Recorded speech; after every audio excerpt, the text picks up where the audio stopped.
Bueno, iglesia, pues como sabes, estamos tomando cada día miércoles para llevar a cabo una serie de estudios sobre distintos puntos doctrinales y hemos ya terminado Hebreos 6, ya hemos hablado sobre estas doctrinas fundamentales. Y dentro de la doctrina como tal encontramos algo que tú y yo conocemos como ordenanzas de la iglesia. Ya hemos hablado también un poco acerca de esto en miércoles anteriores. Pero el día de hoy en concreto quiero hablarte de la cena del Señor, lo que tú has visto en la congregación como la Santa Cena o la Cena del Señor, esta práctica que llevamos a cabo en una vez al mes, en continuo en la iglesia, la manera en la que la dispensamos para todos. Esta práctica que vemos a veces, aunque tenemos la idea o la noción de lo que ocurre, muchas veces lo olvidamos. Por eso la importancia de estos miércoles de hablar sobre doctrina, porque nos ayuda mucho a recordarla, a meditarla, también a disipar ciertas dudas que van creciendo con la práctica y con ello continuar siendo edificados en el Señor. Ahora, hablando de la cena del Señor, que figura como una ordenanza bíblica, en la Biblia solo tenemos dos ordenanzas. Una de ellas es el bautismo, del cual Faustino nos habló en uno de estos miércoles, y otra de ellas es precisamente esta, la cena del Señor. Ahora, a diferencia de otras creencias o a diferencia de otras prácticas religiosas en las que los ritos o rituales, prácticas o estas cuestiones que se llevan a cabo tienen gran importancia para la salvación de una persona o para la salvación de un individuo, en la doctrina cristiana creemos que cualquier práctica externa jamás va a ser incluida como un requisito para la salvación propia, para tu salvación o para la salvación de alguien más. Una práctica externa no va a ser como llenar un papelito que diga: si haces esto, la salvación es producida en ti. ¿Qué es lo que sí creemos? ¿Qué es lo que tú y yo creemos? ¿Qué es lo que como iglesia cristiana creemos? Creemos que sí existen ordenanzas y no sacramentos. Ahorita te voy a explicar acerca de esta parte de sacramento, los cuales estas ordenanzas en las que sí creemos, en las que tú y yo sí creemos, estas fueron enseñadas por Jesús con fines importantes, pero no vitales para la salvación. No le restamos importancia, sino que decimos no va ligada a o no produce salvación, pero sí son de trascendencia para nuestro caminar cristiano. Eso es muy importante porque a lo largo de la práctica o a lo largo de acudir a un servicio religioso los días domingos, a lo largo de ir creciendo en el Señor, olvidamos esto. Por ser parte de un hábito, le restamos en cierta manera importancia. Ahora, un sacramento es entendido por otras religiones, por otras prácticas religiosas, es entendido como una señal externa que produce o que consigue la gracia de Dios. O sea que a través de esa práctica yo voy a conseguir el favor de Dios, la bendición de Dios o incluso la salvación. Pero esto no es así. La Biblia no enseña tal cosa. Fíjate bien, la gracia de Dios, el favor de Dios, la bendición de Dios ha sido dada al hombre por medio de Jesucristo única y exclusivamente, no a través de una práctica o a través de algo que deba hacer.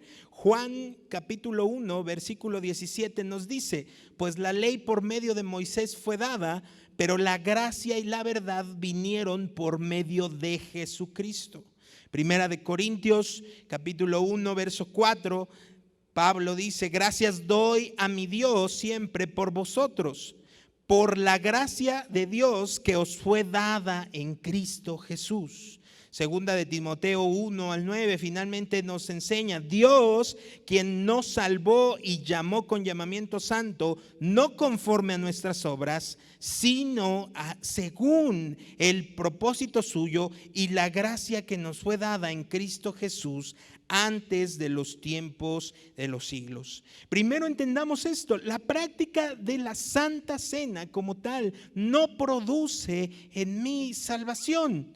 No, el hecho de llevarla a la práctica, o de consumirla, o de hacerla, o de participar de ella, no es algo que produzca o con lo que yo consiga el favor de Dios. El favor de Dios está sobre cada uno de nosotros por causa de nuestro Señor Jesucristo. Y esta es la gran diferencia entre que se dispensen sacramentos, como otras posturas religiosas lo hacen, diciendo: si tú no tienes todo este checklist, no eres recibido por Dios. Esa es la diferencia abismal de permanecer en Cristo y de la doctrina cristiana, que es fundamentalmente sobre lo que las Escrituras señalan, y las Escrituras señalan tal cual: la gracia de Dios ha sido dada al hombre solo a través de Jesucristo y no por sus obras. Por eso quiero resaltar esto antes de empezar a adentrarnos acerca de la Cena del Señor.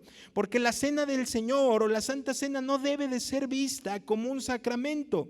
La Cena del Señor es una ordenanza.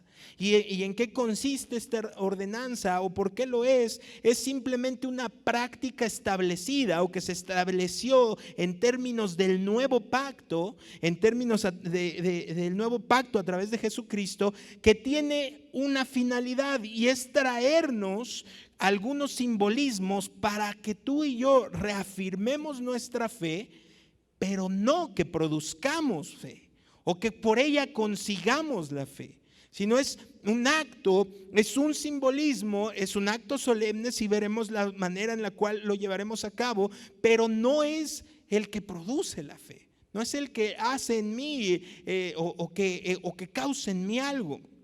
Y nos vemos en un riesgo por la influencia cultural o por la manera en la cual hemos sido educados, de pensar que únicamente, pues, decir, antes yo iba a la iglesia católica y pues daban la Eucaristía, y entonces cuando llego a la iglesia cristiana, es distinto. Aquí lo hacen con pan y jugo. Y dices, pero debe ser algo similar, pero no lo es un error empezarlo a ver así y partir de ahí para ver esta parte de la Cena del Señor. Ahora, como te decía, las únicas dos ordenanzas vistas escrituralmente o que están en las Escrituras en términos del nuevo pacto que fue instaurado por Jesús son el bautismo en agua y la Santa Cena. El bautismo en agua ya lo vimos. La Cena del Señor en la que estamos el día de hoy, tú y yo vemos cuando Jesús celebra con sus discípulos la última cena, esta reunión que tienen, están en esta parte de las Pascuas,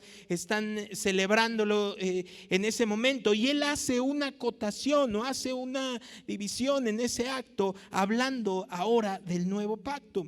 Pablo lo explica con mayor claridad en 1 Corintios 11, del 23 al 26. Dice el versículo 23: porque yo recibí del Señor lo que también os he enseñado, que el Señor Jesús, la noche que fue entregado, tomó pan, y habiendo dado gracias, lo repartió y dijo: tomad, comed, esto es mi cuerpo. Aquí está haciendo una referencia, no está diciendo esto físicamente lo es, sino es como si yo te dijera: esto es como yo, esto es mi cuerpo, que por vosotros es partido. Haced esto en memoria de mí. Así también tomó la copa después de haber cenado, diciendo: esta copa es el nuevo pacto en mi sangre. Haced esto todas las veces que la bebiereis en memoria de mí. Así pues, todas las veces que comiereis este pan y bebiereis esta copa, la muerte del Señor anunciáis hasta que Él venga. Ahora, la cena, este acto que llevamos a cabo tú y yo el día de hoy, es algo instituido por el Señor Jesús. El fundador del cristianismo está diciendo: hagan esto. O sea, es una ordenanza, llévenlo a cabo. Y por tanto, esta práctica ha sido común entre los cristianos desde el primer tiempo. No es algo que se ha impuesto por pertenecer a Camino de Vida o por pertenecer a un lugar en específico. Está este acto ceremonial instituido por Jesús, ordenado por Jesús, es para todos aquellos que hemos sido lavados por su sangre, y es para todo el mundo, está vigente para todo el mundo, para todo lugar y para toda época, hasta que Él venga. Ahora, esta práctica tan honrosa, por eso te decía, no es restarle importancia, al contrario, es que hoy salgamos recordados de la importancia de celebrar la cena del Señor, porque consiste en el recordatorio de la muerte del Señor Jesús, representada en el pan como su cuerpo y en el vino como el pacto hecho en su sangre. Ahora, la finalidad o el último cauce de la cena del Señor, ¿cuál era?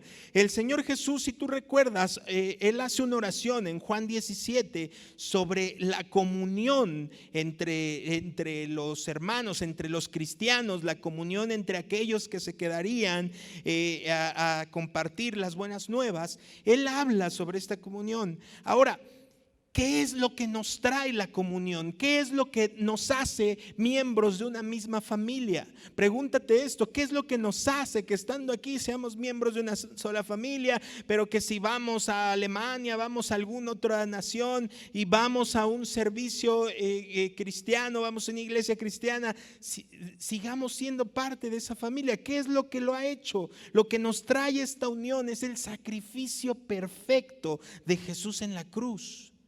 Efesios 4, versículo 3 al 6 nos dice: solícitos en guardar la unidad del Espíritu en el vínculo de la paz, un cuerpo y un espíritu, como fuiste también llamados en una misma esperanza de vuestra vocación, un Señor, una fe, un bautismo, un Dios y Padre de todos, el cual es sobre todos y por todos y en todos.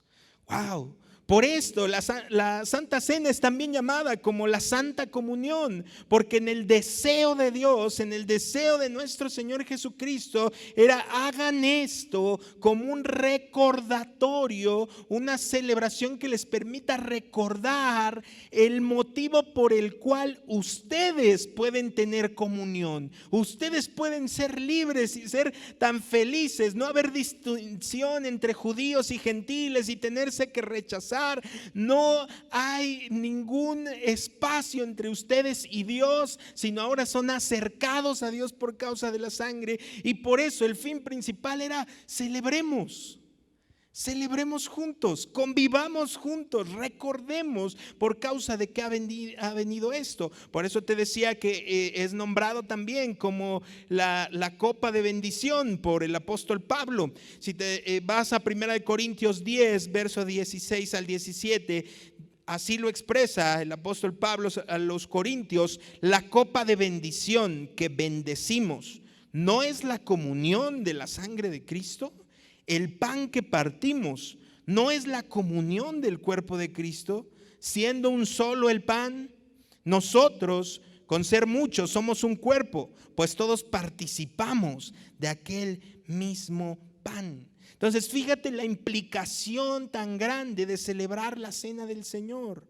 Comunión. Estamos todos juntos, pero no solo el decir estamos juntos en este auditorio físicamente, sino somos uno con Cristo, somos uno con Cristo. Desde ahí inicia el cambio de nuestra manera de pensar siempre que nos acerquemos a celebrar la cena del Señor. No solo dejarlo a la ligera como, bueno, pues hoy toca Santa Cena, sino es algo honroso. Ahora, por esto, cada vez que participamos de la cena, estamos tú y yo participando de la bendición del Señor. Y nuestra bendición proviene ¿de qué? De la comunión. ¿Por qué? Porque podemos tener ya comunión con Dios, podemos tener comunión con el Padre, ya no somos lejanos, sino gracias a lo que Jesús hizo en la cruz, tú y yo podemos acercarnos confiadamente a Él. Ahora, con la Santa Cena se nos recuerda vez tras vez que la bendición de Dios únicamente puede lograrse mediante la comunión con Dios a través de Jesucristo. La sangre que Jesús derramó a nuestro favor. Y esto es padrísimo porque a lo largo de los días, en muchas ocasiones tú puedes cansarte de estar tratando de buscar el favor de Dios por tus propios medios. Pero el día que celebras la cena del Señor, Dios en su misericordia y al instituir esta ordenanza te está diciendo: no es necesario tus fatigas, sino recuerda que el acceso al cielo ha sido por algo que yo hice. Y eso es lo que estás recordando constantemente, y ahí puedes descansar y decir: wow, cierto. Y partir para la libertad de todo lo que Dios tiene para nosotros. Hebreos 10, del versículo 19 al 22, nos dice así: así que, hermanos, teniendo libertad para entrar en el lugar santísimo por la sangre de Jesucristo, por el camino nuevo y vivo que Él nos abrió a través del velo, esto es, de su carne, y teniendo un gran sacerdote sobre la casa de Dios, acerquémonos con corazón sincero, en plena certidumbre de fe, purificados los corazones de mala conciencia y lavados los cuerpos con agua pura. Por eso te decía, sí, es necesario tomarlo honrosamente, es necesario acercarnos correctamente, porque aunque esto ha sido hecho, no podemos menospreciar o hacer a un lado lo que implica la cena del Señor, el recordatorio tan honroso. Ahora, como lo está señalando Hebreos, es por la sangre de Cristo que nosotros tenemos acceso al trono de Dios, podemos estar allí. Y es esta implicación la que Jesús, por medio de esta ordenanza de la cena del Señor, busca que al practicarla tú y yo nunca olvidemos el porqué de su sacrificio, la causa de su sacrificio y el efecto de su sacrificio. Por eso no solo es, recordemos la muerte del Señor Jesús. No, al contrario, recordemos el efecto de este sacrificio, la libertad que ha dado para con nosotros, y muchas veces lo olvidamos. Por eso es necesario que cuando tú y yo nos acercamos a la cena del Señor y cuando vemos esto como parte de nuestra doctrina, lo abracemos con el entendimiento correcto de qué es lo que ha sucedido. Te voy a decir algo, mira, imagínate que una persona en este momento cae muerta delante de ti. Y vienen los servicios médicos y dicen no hay signos vitales. Entonces el cese de las funciones vitales fue a tal hora, lo certifican y se va. Después viene el servicio médico forense a levantarlo, y cuando lo está levantando, ya declarado clínicamente muerto, ¡pum!, a la vida. ¿Y qué dirías? ¡Wow! Es algo asombroso. Muchos saldrían corriendo, se aterrarían, se harían 1000 preguntas. ¿Qué pasó? Sería algo asombroso. Eso exactamente pasó contigo y conmigo cuando decidimos creer en el Señor Jesús. Pasamos de muerte a vida, pero a lo largo de estarlo repitiendo, más allá de apasionarnos y más allá de decir, wow, qué asombroso, pues ya se nos hace como, sí, pasé de muerte a vida. Como si fuera algo, es rápido, o sea, muerte a vida. Y no es así. Entonces, acerquémonos a la cena del Señor y entendamos qué es lo que ha sucedido. Fíjate bien, que en las Escrituras nos lo ilustren. Primero, fuimos comprados, fue pagado un precio por nosotros, fuimos comprados. Hechos 20, el versículo 28 dice, para apacentar la iglesia del Señor, la cual Él ganó por su propia sangre. Jesucristo, al entregarse en la cruz, pagó un precio y te ganó a ti por su propia sangre, para sí. Ahora, encontramos también, por su sacrificio, encontramos misericordia ante el Padre. Romanos 3:25 dice: siendo justificados gratuitamente por su gracia, mediante la redención que es en Cristo Jesús, a quien Dios puso como propiciación por medio de la fe en su sangre, para manifestar su justicia a causa de haber pasado por alto en su paciencia los pecados pasados. A todo esto Jesús estaba diciendo: mira, hagan esto en memoria mía. O sea, tú, iglesia, no te olvides de esto. No lo tomes solo como una práctica que, bueno, pues dura unos cuantos minutos y todos nos ponemos un poco solemnes y agachamos el rostro. A veces hasta los invitados dicen: pues no sé qué hacer, tomo los elementos, a dónde volteo, me pongo de pie. Entremos a la cena, recordemos esta parte, encontramos misericordia ante Él. Por eso Jesús estaba diciendo: todo esto háganlo en memoria de mí. Ahora tenemos redención. Efesios 1:7 nos dice: en quien tenemos redención por su sangre, el perdón de pecados según las riquezas de su gracia. Tenemos paz con Dios también a través del sacrificio de Jesús. Colosenses 1:20 dice: y por medio de Él reconciliar consigo todas las cosas, así las que están en la tierra como las que están en los cielos, haciendo la paz mediante la sangre de su cruz. Finalmente fuimos hechos santos. Hebreos 13:12, por lo cual también Jesús, para santificar al pueblo mediante su propia sangre, padeció fuera de la puerta. Y finalmente, siendo sanados y liberados por su causa, primera de Pedro 2:24 nos lo dice: quien llevó él mismo nuestros pecados en su cuerpo sobre el madero, para que nosotros, estando muertos a los pecados, vivamos a la justicia, y por cuya herida fuisteis sanados. Porque vosotros eran como ovejas descarriadas, pero ahora habéis vuelto al pastor y obispo de vuestras almas. De muerte a vida. Cuando tú y yo participamos de la cena del Señor, debemos ser conscientes que es una ordenanza puesta por Él como recordatorio para ti y para mí. Y podríamos decir: ¿por qué no un monumento? Un monumento perecería con el clima, necesitaría a alguien que se levantara, que fuera quizás simpatizante y le diera mantenimiento, y a lo largo del tiempo estos monumentos se pierden. Pero Jesús instituyó con algo muy claro: con el simple hecho de comer y beber, desde ese momento tuvieras la posibilidad de recordar en ese acto solemne lo que Él ha hecho por ti. Ahora, la comunión con la iglesia de Cristo es también esencial. Esto para lograr obviamente la bendición de Dios, puesto que Dios se manifiesta con poder en la unidad del cuerpo. O sea, no solamente es el acto, sino saber que estoy en comunión. Estamos cada uno de nosotros en uno mismo, en un cuerpo. El apóstol Pablo incluso compara a la iglesia con el cuerpo humano, que así como el cuerpo logra esta parte de la homeostasis, o sea que está todo junto, que funciona perfectamente, así la iglesia se mantiene fuerte participando cada uno de los dones. Ahora, Efesios y Colosenses también nos hablan de esta unidad que produce crecimiento en amor. La Santa Cena es un símbolo de esta unidad. Asimismo, Pablo lo vemos que nos va hablando en cada una de sus cartas acerca de la importancia del amor los unos con los otros y de procurarnos los unos con los otros. Por eso la Santa Cena también es un símbolo de la unidad de la iglesia.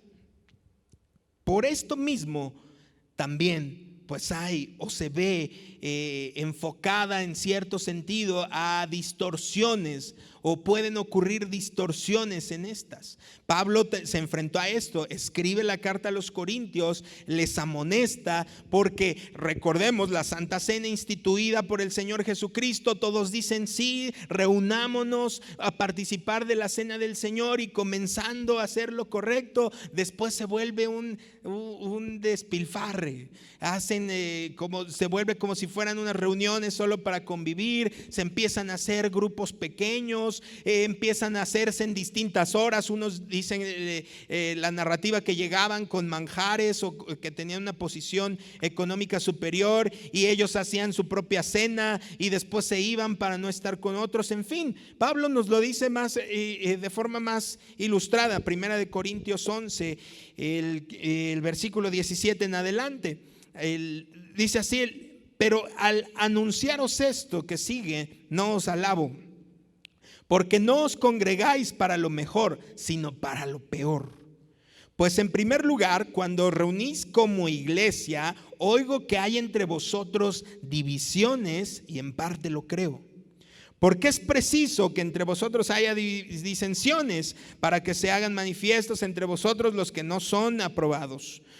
Cuando pues os reunís vosotros, esto no es comer la cena del Señor, porque al comer cada uno se adelanta a tomar su propia cena, y uno tiene hambre y otro se embriaga.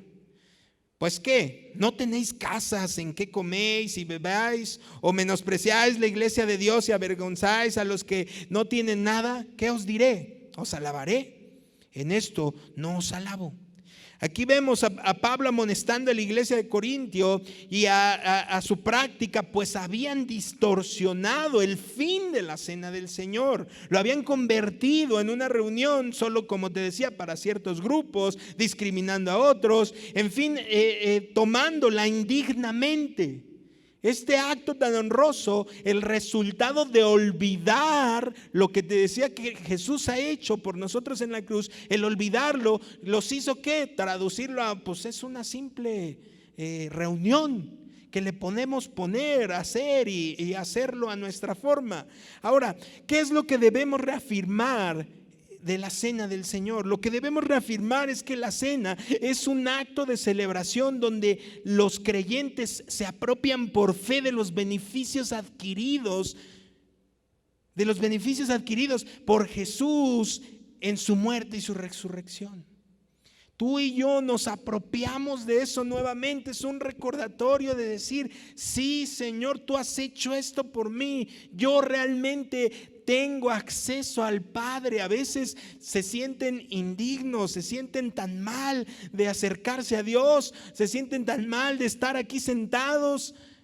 Pero en el acto de la cena del Señor, tú y yo podemos decir: wow, recuerdo que tú me has dado libertad para no seguir pecando, por ejemplo.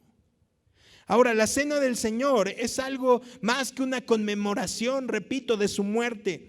No es el acto de recordar su muerte, sino el triunfo que obtuvo sobre la muerte y los beneficios adquiridos para ti y para mí. Por eso es una celebración. No podemos reducirlo a simplemente decir la muerte del Señor, no, sino lo que fue conseguido en el acto.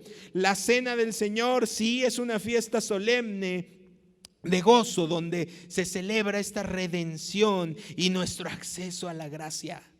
Por eso es un acto importantísimo para ti y para mí. Este acto de celebración tampoco debe ser visto como si realmente ocurriera, porque te decía que hay prácticas religiosas o hay otras posturas que dicen: bueno, pues sí, es en el sentido literal, o sea, convertimos a Jesús en pan y convertimos el vino en su sangre y lo estamos ingiriendo y así lo estamos recibiendo, pero esta es una idea errónea. De hecho, las escrituras mismas señalan: solo una vez fue hecho el sacrificio y con ese basta. No es necesario tomarlo de una u otra forma distinta a la que las escrituras lo señalan. Ahora, sin embargo, comer y beber debe servirnos de recordatorio para ti y para mí que Jesús vino, vivió y murió por nosotros, resucitó y está sentado a la diestra de nuestro Dios. Celebremos esta cena del Señor ahora que tenemos más elementos para hacerlo de mejor manera. A ti y a mí nos ha hecho nuestro Señor Jesús en su sacrificio libres para llevar una vida libre de pecado. Por ello, no te abstengas en la culpa, sino tómala dignamente, con un corazón realmente convencido de su condición, anhelando su perdón, por supuesto, arrepintiéndote en ese momento, y toma la gracia, toma el triunfo de Jesús en la cruz. Cuando nos acercamos a esta práctica de la cena del Señor, no es decir, híjole, no puedo tomar de ella porque ando en pecado. A veces esas prácticas se vuelven comunes en la iglesia. El hacerlo o el señalamiento que hacen las Escrituras, hacerlo dignamente, es: recuerda lo que ha hecho Jesús en la cruz por ti, y entonces en ese momento reconsidera lo que estás haciendo, entrégaselo a Él, y Él es fiel y justo para limpiarnos de toda maldad. Y entonces, partiendo de ahí, toma nuevamente fuerzas para vivir la libertad que Él te ha entregado. Una libertad, una vida exitosa a través de no pecar. Y es precisamente esta cena la cual yo quiero que concluyamos entendiendo esto. Esta cena fue dada para que la iglesia nunca se olvidara del gran precio que la salvación le costó al Padre, al entregar a su Hijo en propiciación nuestra, para que recordemos que los que hemos recibido esta salvación es gratis, sin precio, pero para el que la ofrece costó un precio muy alto: la muerte de su Hijo único. El pan quebrado representa el cuerpo de Jesús que fue clavado en la cruz, y la sangre que salió de su cuerpo, como cuando un soldado hirió el costado de nuestro Señor y esta lanza atravesó, y lo único que pudo salir de ahí fue agua. Muestra el profundo amor del Padre para todo aquel que ha cometido errores, para todo aquel que ha pecado, para todo aquel que se ha equivocado. Y esta ordenanza, al igual que el bautismo, no lleva a ninguno al cielo. Pero cualquier persona que observa esta cena debe de consagrar nuevamente su vida a Cristo. La importancia de la cena del Señor no es que convirtamos esto en una fiesta y que solo nos centremos en la reunión, o voy a acudir solo al servicio cuando haya cena.